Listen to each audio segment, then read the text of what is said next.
to steal a Brainrot is in quite a bit of controversy right now, and there's a lot going on, so I wanted to talk about it because there is quite a lot to the situation, and I'm gonna be so for real, I had no idea what this game was when I heard about it, and it was actually somebody in the comment section who recommended I talk about it.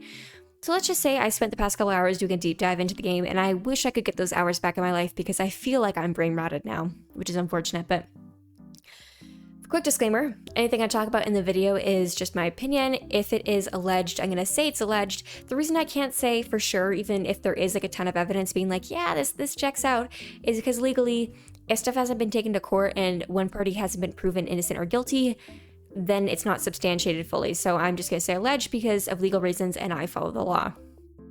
Now, with that in mind, To Steal a Brainrot has quickly become one of the biggest games on Roblox, and I'm gonna be so for real, I had no idea. This is like, I don't know, this is why I would hint or I would speculate that a large portion of people who play this game are bots, because genuinely, I think I play a decent amount of Roblox and I've never heard of this game. Maybe I live under a rock, I don't know, but it seems bizarre to me that it became so popular so quickly, and so I would speculate that there's probably a lot of bots in it, but I digress. Anyways, so basically this game, the whole premise of it is that you collect Brainrot characters like Tung Tung Tung. I'm not going to say his last part of his name because apparently you're not allowed to do that on YouTube. And there's some other characters like the goose that's like a fighter jet. I don't even know. Or like the ballerina who's a coffee cup. Lots of stuff to it. I'm going to be so for real. I'm just not educated on it. Maybe I should go back to school and get a degree on it. I don't know. I'll go get a degree on Brainrot. But anyways, basically, the whole thing is that you join this game and you collect these characters, and if you want the really cool, great characters, you gotta go and steal them or spend an absurd amount of money. And I'm gonna be so for real, I'm not gonna get too much into this video, but there are some aspects of this game that are pretty similar to gambling. I'm gonna be so honest. Stuff that just is sitting right on that borderline that seems a little bit funny to me. Just stuff with chance and like, I think sometimes kids unfortunately don't recognize that everything online is rigged, and even though you just spent $500 on this random lucky block thing, you're probably not going to get the super rare thing just because you spent $500 because the game doesn't recognize that you spent $500 on that item. Hate to break it to you, babe, but it's not happening. If it didn't happen the first time, it's probably not happening the second, third, or 20th time. Which is a whole other issue because at the end of the day, kids, especially young kids who this game is geared towards, don't necessarily have the critical thinking skills in their brain to recognize, hey, I'm probably not going to win this.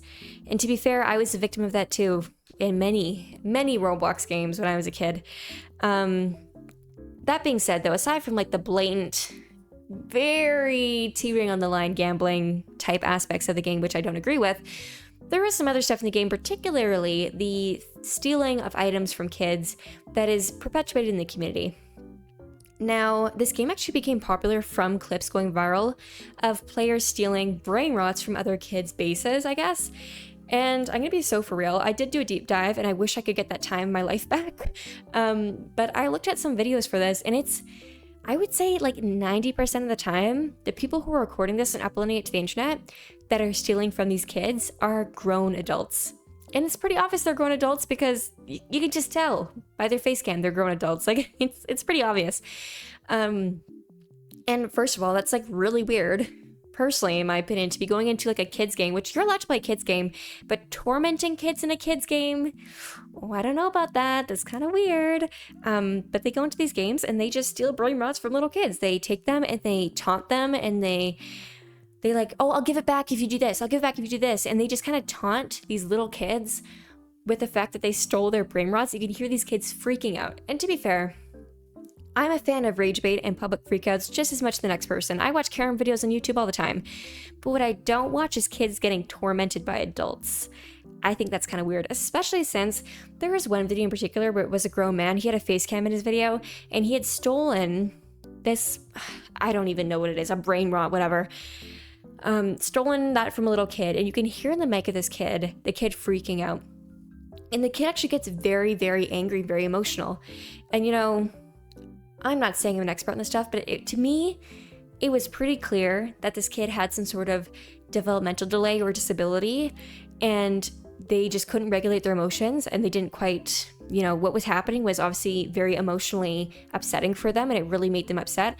And instead of giving the item back after hearing over voice chat how upset this child was, the YouTuber just kept taunting them and taunting them and taunting them and making it seem like they give the item back, and they just kept taking it away, which I honestly just think is so cruel. Regardless if a kid has a developmental delay or disability or whatever else, to torment a kid in general is just really mean. Like, you're an adult.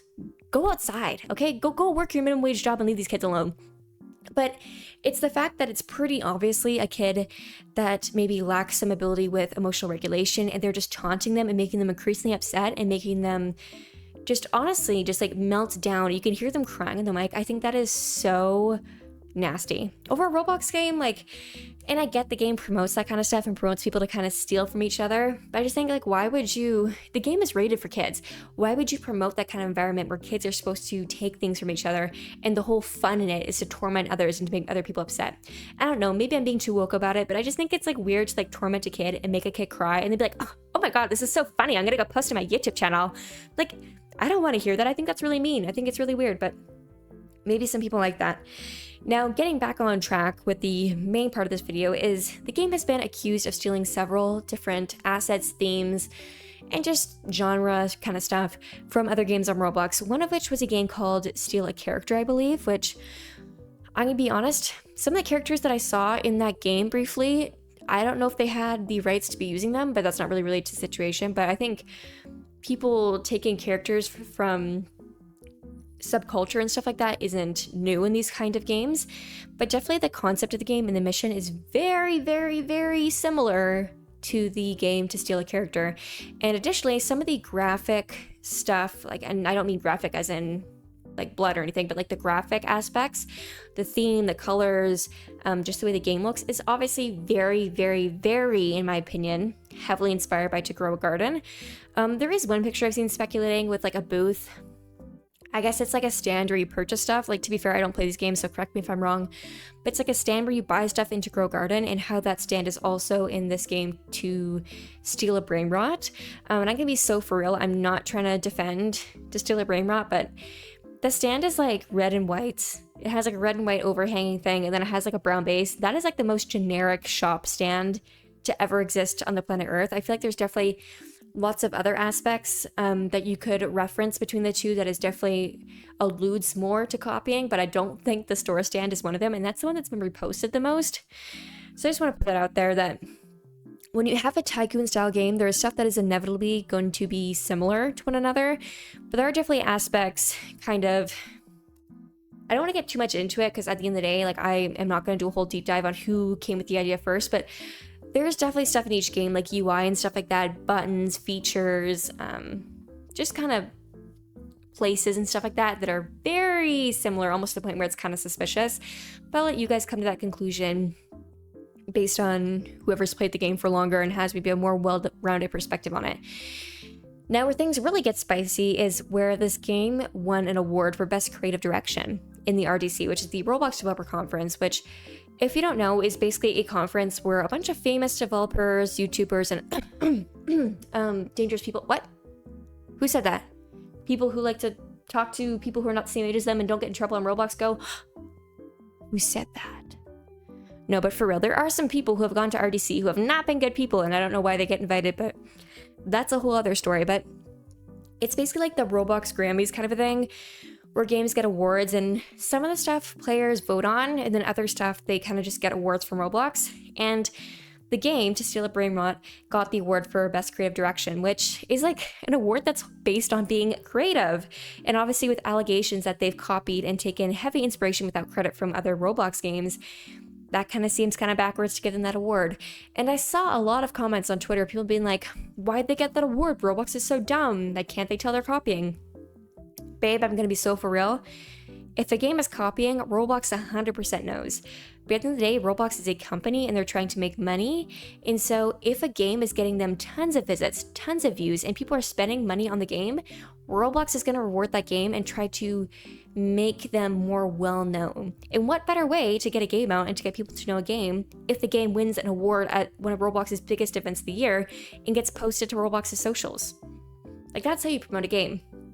And people may not know this, but anytime you buy something in a game or buy a game pass or whatever, Roblox keeps 30% of that sale, so they're making money. And so obviously Roblox will want to lift up a game that's already making them a ton of money to help the game continue to make them money and to actually hype the game up even more, because games like To Steal a Brainrot, are very short-lived. Like, they're not games that are destined for necessarily long-term success unless they constantly evolve and change with changing trends, because even now the whole brain rot trend is kind of starting to die. Like, it's not as much of a thing as it was a couple weeks ago, and this game is definitely playing on the high of that trend being really popular on YouTube and stuff like that. But once the trend's over, the game's over. It's all centered around brain rots, and so unless they're able to find a way to kind of pivot and change their stuff to the next trend on YouTube, they're going to be out of business. And so Roblox wants to capitalize on the game's popularity now to basically make as much money as they possibly can from this game while it's still popular.